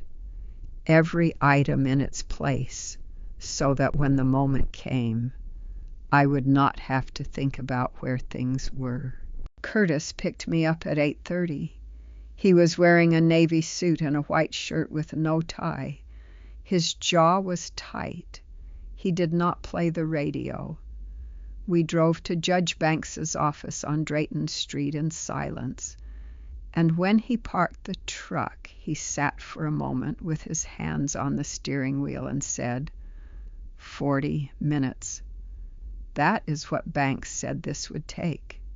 40 minutes to review everything and determine where we stand. I said, then let us not waste any of them. Judge Banks was waiting in the conference room. On the table, he had arranged his own documents, the county deed records, the loan agreement, the survey map, the renegotiation letter from Arsenault Capital, and a legal pad covered in notes. He stood when we entered and said, Miss Lorene, before we begin, I need to tell you something. He did not sit back down. He said, I received a call at 7 this morning from Vivienne's attorneys. They have accelerated the renegotiation timeline. They filed an amended notice yesterday requesting a full collateral inventory within 14 business days. If we do not respond with a formal objection before that window closes, the Thunderbolt Road parcel will be subject to mandatory disclosure. The room changed. Curtis leaned forward in his chair. I felt something cold settle at the base of my spine. The same sensation I used to feel on the night shift when a patient's monitors began alarming in sequence and you understood that the next 60 seconds would determine whether someone lived or died. 14 business days. That was less than 3 weeks. Judge Banks sat down and opened the notebook first. He read silently for 14 minutes, turning pages without expression. When he finished, he removed his glasses and said, This is a record of systematic surveillance spanning 33 years. Combined with the accelerated renegotiation filing, it establishes a pattern of coordinated action. The personal campaign and the financial campaign were never separate. They were two arms of the same strategy. He opened the loan agreement next. He turned to page 9 and placed his finger on the collateral clause and said, This provision, combined with the renegotiation letter, would ordinarily give Arsenault Capital a legitimate pathway to the Thunderbolt Road property. But there are 3 factors that dismantle that pathway. First, Miss Odell's mark on the clause. She identified it as objectionable before execution, which creates a documented challenge to the provision. Second, the notebook. If this journal demonstrates that the lender had a pre-existing personal vendetta against the borrower's family, it destroys the presumption of good faith that commercial lending agreements require. Third, the deed to the Thunderbolt Road property was never disclosed to Arsenault Capital as part of the loan process. Lorene was not a party to the contract. Her property was referenced indirectly through a blanket clause, but was never specifically identified, appraised, or pledged. That makes the collateral instrument functionally unattached, I said. What happens if their attorneys argue that the renegotiation triggers automatic disclosure, regardless? Judge Banks looked at me. I saw something shift behind his eyes, a recognition that I was not simply sitting in this room waiting to be told what was happening. He said, That is exactly what they will argue, Miss Lorene. And 6 days ago I would have been concerned about that argument. But then he reached into his file and pulled out a single sheet of paper. It was a printout from the county assessor's office dated 2003. It showed the assessed value of my house on Duren Avenue, inflated by 31%, above market rate. The appraiser's name was at the bottom. The firm was Landry and Associates. Beneath the firm name, in a section marked Client of Record, were 3 words: Arsenault Capital Group. He said, "This is the assessment that disqualified you from county assistance in 2003. The same firm, the same client. 20 years before the renegotiation letter." He placed the document beside the notebook. He said, "When I present this to a judge alongside 33 years of documented surveillance, the renegotiation will not survive the first hearing. No court in Chatham County will enforce a collateral claim built on 2 decades of financial manipulation by the lender against the borrower's family." Curtis said, "Can you file before their 14-day window closes?" Judge Banks said, "I will file Monday morning. I have already drafted the objection. I will attach the notebook, the 2003 appraisal record, Miss Odell's clause mark, and the deed transfer documentation. I will also request an emergency review of the entire lending relationship between Arsenault Capital and Hicks and Partners." For a moment I allowed myself to consider the possibility that this might not work, that Vivian's attorneys might find a procedural foothold, that the 14-day window might close before Judge Banks could file, that 33 years of patience on her side might outlast 3 weeks of urgency on ours. I sat with that fear for exactly 5 seconds. Then I set it down the way I used to set down a chart after reading a terminal diagnosis, with steady hands and a clear decision that the next step mattered more than the last. Curtis stood. He placed both hands on the table. He said, very quietly, "File everything, Judge. All of it. I want her to know that we know." Judge Banks closed his files. He said, "She will know by Monday afternoon." The meeting lasted exactly 40 minutes. When we walked out onto Drayton Street, the morning sun hit my face, and I stopped on the sidewalk and looked up at the sky and felt something I had not felt in a very long time. Not triumph, not anger. Something closer to clarity.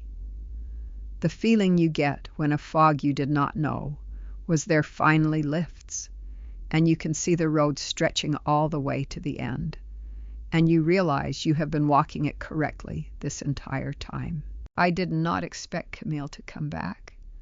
I thought our conversation at the kitchen table had been enough, that she had delivered the notebook and said what she needed to say, and that the next time we spoke it would be in a room with lawyers and documents and the careful language people use when families are being rearranged.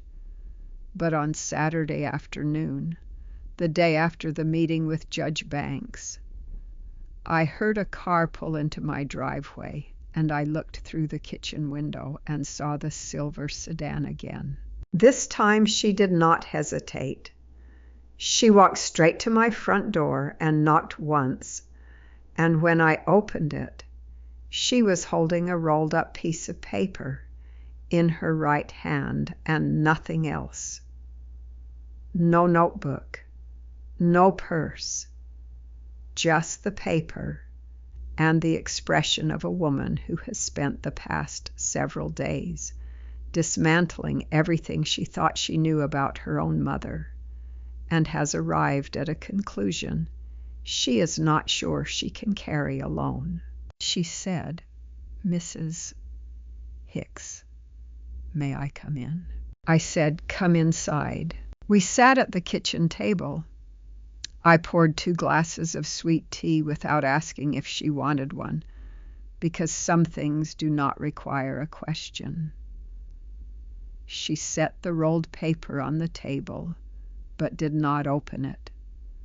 She wrapped both hands around the glass and looked at the counter, where the documents were still lined up in their row, the envelopes, the notebook, the letter, my list.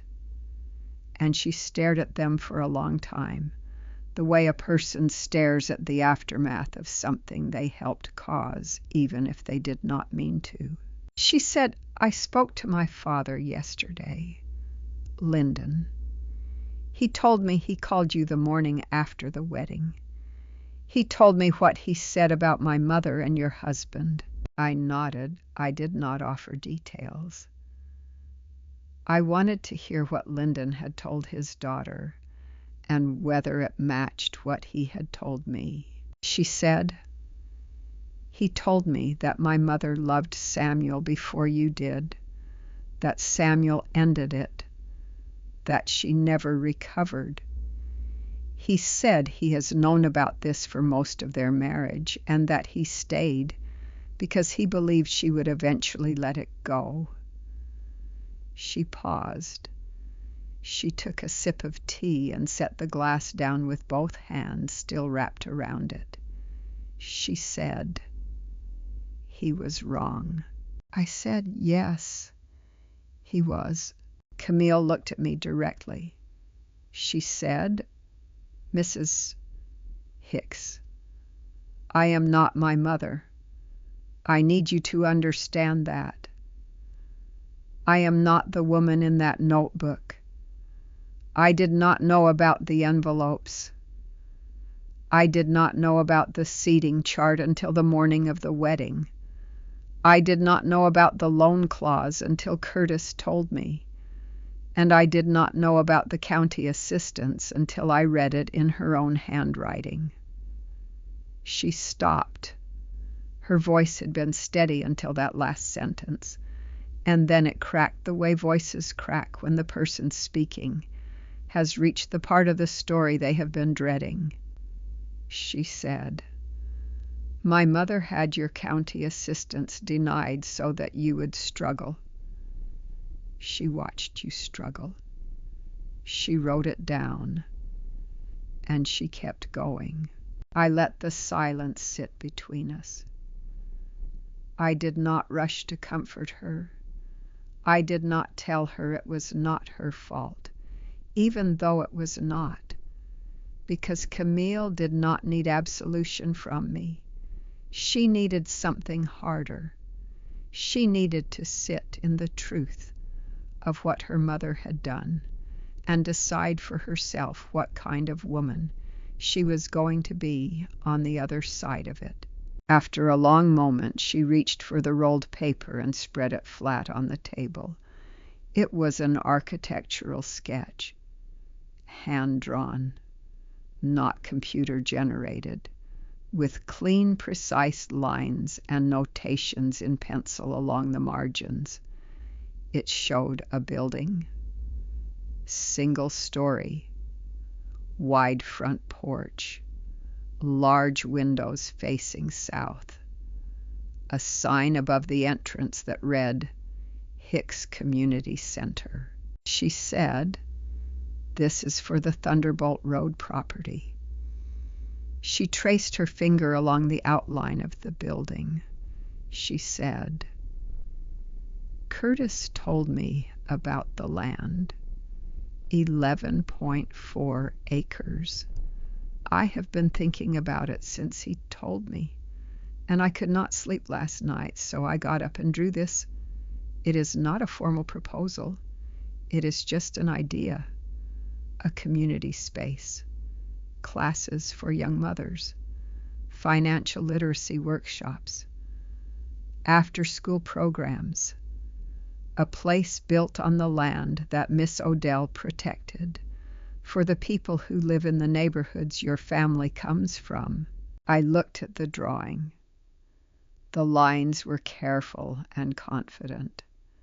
The proportions were right. The porch was wide enough for rocking chairs. She had drawn a small garden along the east side of the building, with a path leading to a bench beneath a tree. I said, "You drew this last night." She said, "I started at 2 a.m. and finished at 5.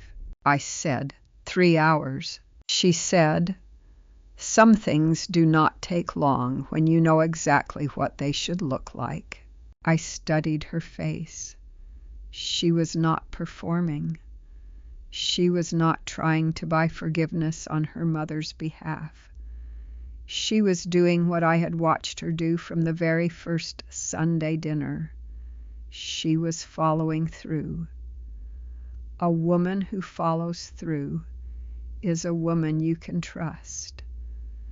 I had believed that the night she called me about the rue, and I believed it now.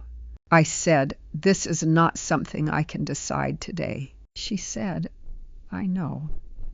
I just needed you to see it." I rolled the sketch back up and placed it on the counter beside the other documents. Then I looked at Camille and said something I had not planned to say, but that came out of me with the certainty of a thing that has been true for longer than I realized. I said, "You are going to be a good wife to my son, not because of this drawing, because you sat at this table and told me the truth when it would have been easier to stay home." She pressed her lips together and nodded once and did not cry, though I could see she wanted to. I respected her for that. The call came on Sunday evening, not at 7 o'clock, which is when Curtis calls. Earlier, 5:32. The light was coming through my kitchen window at a low angle, the way it does in late afternoon when the day is deciding whether to let go. And I was washing the skillet I had used for lunch when my phone buzzed on the counter. The screen showed a name I had not expected to see, Vivian Arsenault Pratt. I dried my hands on the dish towel. I picked up the phone.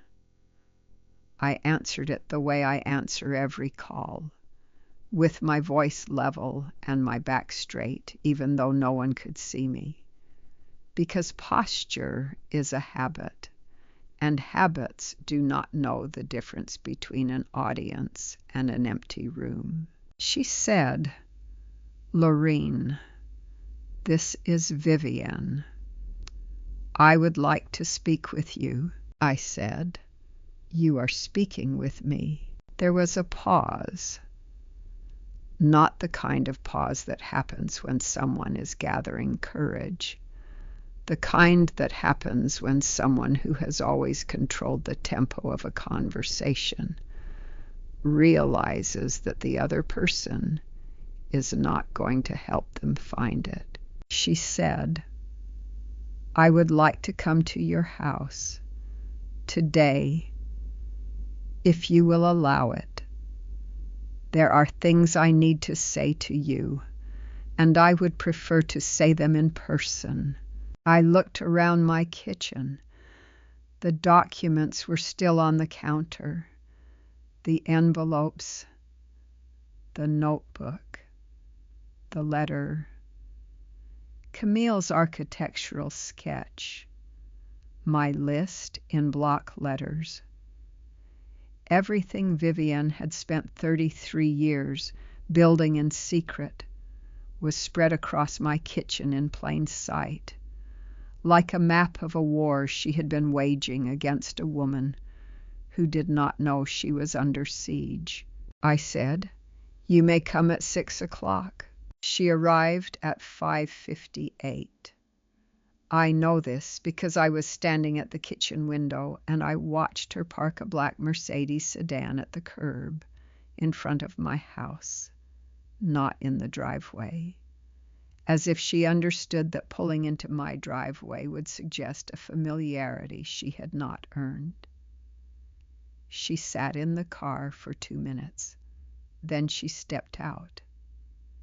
She was wearing a navy blouse and gray trousers and flat shoes, which I noticed because every other time I had seen her, she had been wearing heels. The flat shoes told me something. They told me she had thought about this visit carefully and had decided to arrive without elevation. I opened the front door before she knocked. She stood on my porch and looked at me, and for the first time since I had known her, she did not smile. Her face was still and open and tired in a way that expensive skincare cannot hide. She said, "Thank you for seeing me." I stepped aside. She walked into my house, and I led her to the kitchen and gestured to the chair across from mine. She sat. I did not offer her tea. I did not offer her water. I sat down across from her and folded my hands on the table and waited. She looked at the counter. She saw the notebook. I watched her eyes register it the way a person's eyes register a document they recognize in a place it does not belong. Her lips parted slightly and then closed. She did not ask how I got it. She already knew. She said, "I have carried something for 33 years. Lorene, I have carried it every single day, and I have let it make me into someone I do not recognize when I look in the mirror." She paused. She pressed her fingers together in her lap. She said, "I loved Samuel. I loved him in a way that I have never been able to explain to my husband or my daughter or myself. When he chose you, I told myself it was a mistake. I told myself he would realize it eventually. And when he did not, when he married you and had a child with you and built a life with you in this house, I could not accept it. I turned it into something ugly. I turned it into a project." She stopped. She looked at the notebook on the counter again. She said, "I watched your family for 33 years. I recorded everything. I told myself I was keeping track because I needed to understand what he saw in you that he did not see in me. But that was a lie. I was keeping track because as long as I was watching you, I did not have to look at myself. I did not speak. I let her words fill the kitchen, the way I let difficult silences fill hospital rooms at 3 a.m. when a family has just received news they cannot absorb. Sometimes the most important thing you can offer a person is the space to hear their own voice saying the thing they have been afraid to say. She said, "The envelopes were cruel. The seating chart was cruel. The loan clause was calculated, and it was wrong. And the county assistants." She stopped. Her voice broke for the first time. She said, "I had your county assistants denied. I knew what it would mean for you. I knew what it would cost your son. And I did it anyway because I wanted you to feel what I felt when Samuel left. I wanted you to feel like you were not enough." I looked at her across my kitchen table. This woman who had worn cream-colored silk to every event I had ever seen her attend. This woman who had smiled at me from table 1 while I opened an envelope designed to break me at table 14. this woman who had driven past my husband's wedding and sat in her car for 11 minutes, watching the life she believed should have been hers. I said, "I heard you, Vivian." She waited. She waited for more. She waited for forgiveness or condemnation or tears or anger. She waited for me to say something that would tell her how this story ended between us. I said, "I heard you. That is all I have for you today." She nodded once. She stood. She walked to my front door and let herself out without another word. I heard the Mercedes start. I heard it pull away from the curb. Then it was quiet, and I was alone in my kitchen with all the evidence of 33 years on my counter, and the last light of Sunday coming through the east-facing window. The second wedding was held on a Saturday in October, 3 weeks after the meeting with Judge Banks, and 2 weeks after Vivian sat in my kitchen and said the words she had been carrying for 33 years. Curtis and Camille had decided together that the original ceremony on White Marsh Island was not something they wanted to build a marriage on top of. They wanted to start clean. They wanted a place that did not smell like gardenias and strategy. So they chose the farmhouse. The farmhouse sat on the western edge of the Thunderbolt Road property, about 200 yards from the main road, surrounded by live oaks, draped in Spanish moss that hung so low in places you had to duck when walking beneath them.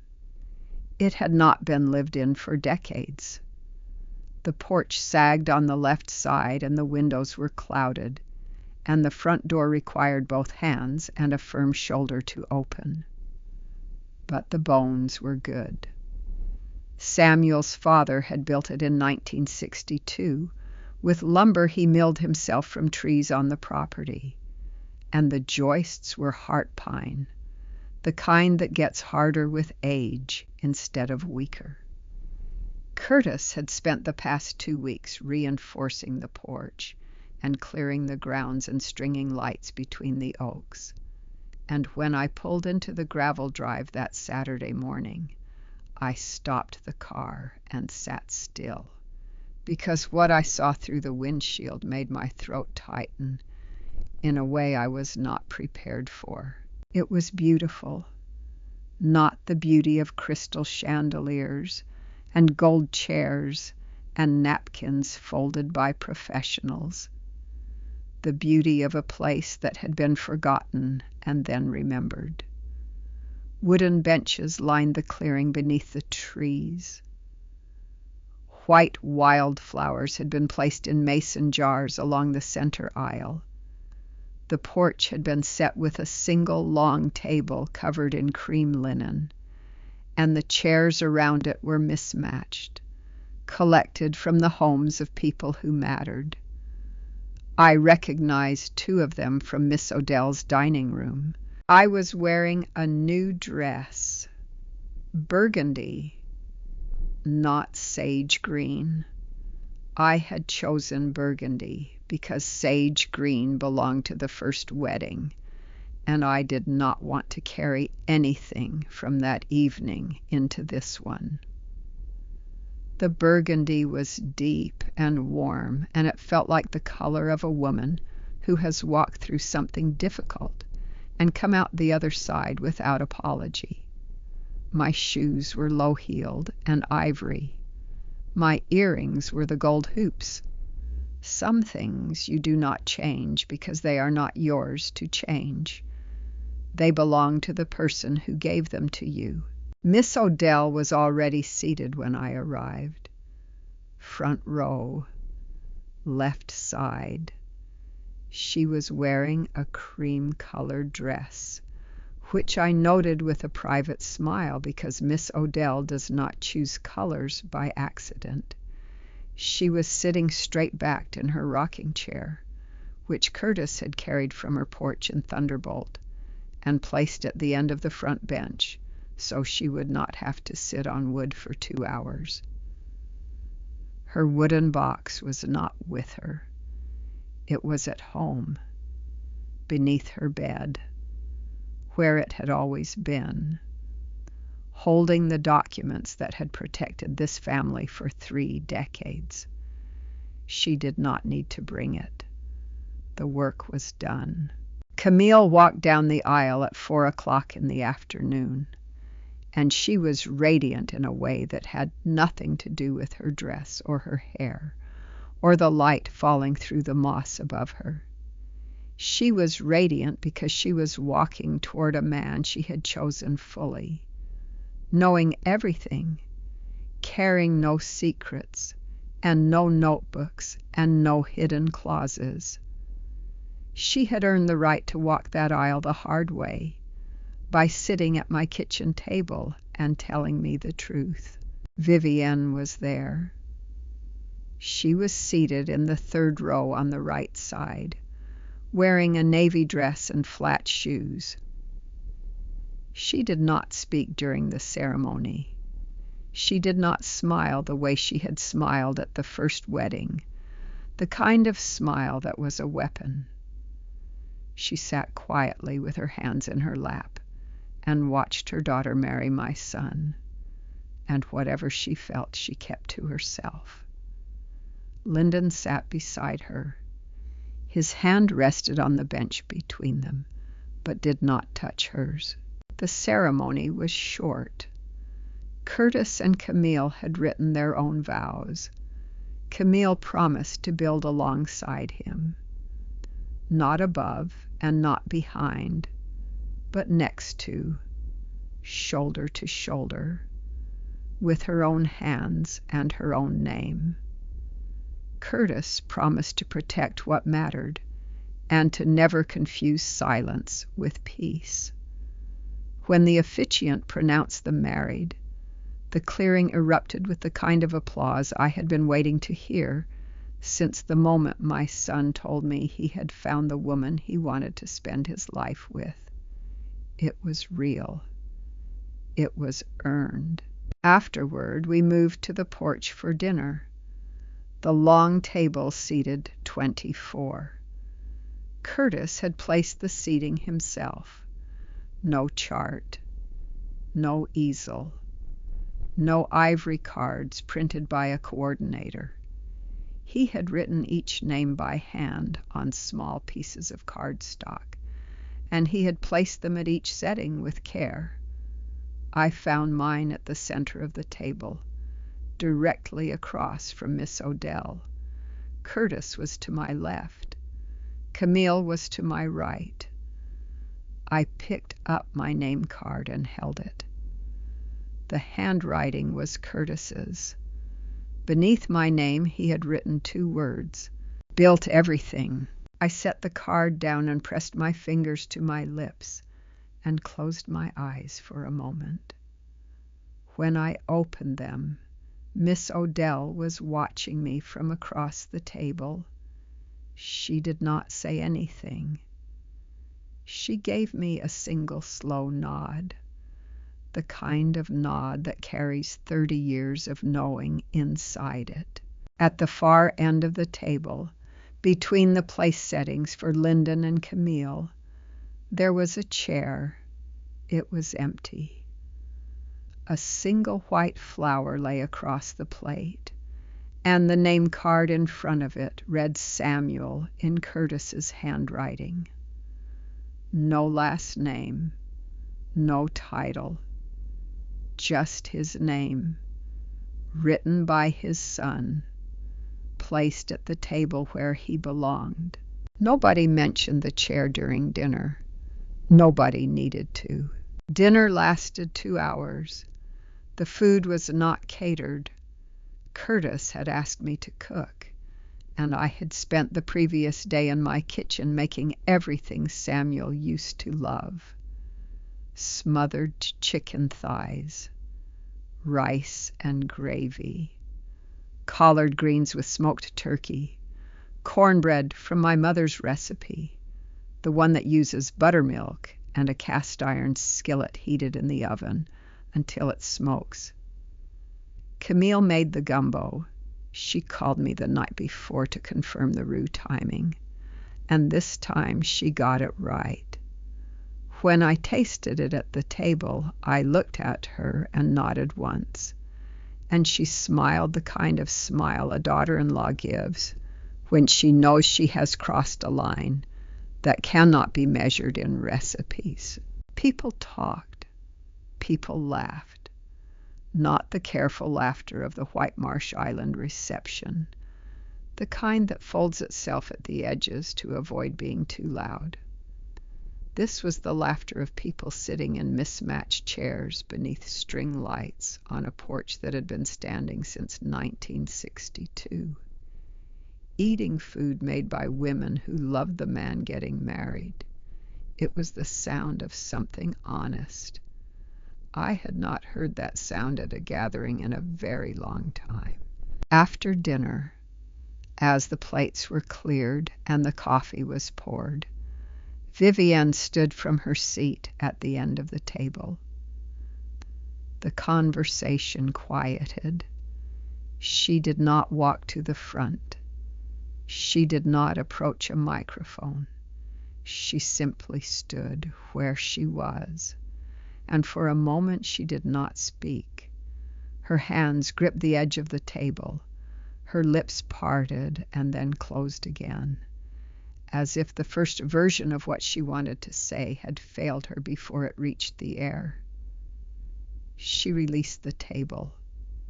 She pressed her palms together in front of her chest and then lowered them to her sides. Then she looked down the length of the table at me. She said, "I have spent most of my life believing that I was owed something." She paused. Her voice was measured, but it was not the rehearsed calm I had heard at the brunch on River Street, or the calculated warmth she had used at the first reception. It was the voice of a woman who was speaking without a script for what might have been the first time in 33 years.